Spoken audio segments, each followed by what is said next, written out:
Η εμπειρία ήταν μοναδική και ευχαριστούμε πάρα πολύ που είχαμε τη τιμή να μας καλέσετε σε αυτή την πολύ ωραία διαδρομή, ψυχική διαδρομή.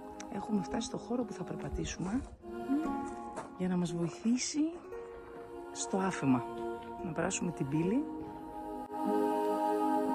Η μέρα με ξαναγέμισε.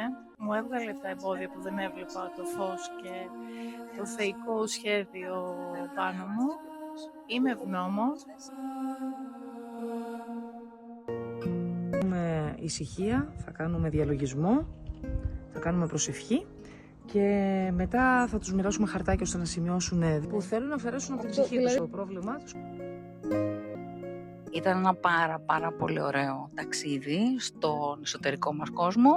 Είμαι πολύ ευγνώμων για τη σημερινή ημέρα.